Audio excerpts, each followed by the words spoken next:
Bagaimana nak menangani kes seperti yang berlaku pada adik Zara sampai sekarang tak selesai lagi? Kita ada Allah, kita siqah hati kita bersama Allah. Kita duduk di zaman penuh kacau bilau, penipuan, huru-hara yang tak boleh dipakai. Nabi kata sayakunu ala nasi sanawatun qadda'atun yukazzabu fiha as-sadiq wa yusaddaqu fiha al-kazib. Kamu akan ada satu zaman nanti penuh kacau bilau, penuh huru-hara, penuh dengan penipuan. Orang baik, orang cakap benar dikatakan dusta, orang yang pembohong dianggap sebagai benar. Ni zaman kita. Wa yukhawwanu fiha al-amin. Orang pada zaman itu, orang yang amanah dia anggap pengkhianat. Wa yu'tamanu fiha al-khain. Dan pengkhianat diserahkan tugas, diserahkan tanggungjawab, dilantik dengan macam-macam pangkat, diberikan amanah. Jelas lagi. Jadi pelik-pelik. Ada saksi-saksi tak boleh pakai, ada bukti-bukti tak boleh pakai, yang tak ada bukti boleh jadi bukti, yang tak boleh jadi saksi boleh jadi. Penuh kacau bilau. Jangan putus asa, berdoa kepada Allah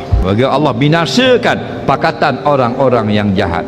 Hukum mendoakan keburukan bagi orang jahat dibolehkan pada syarak. Okey?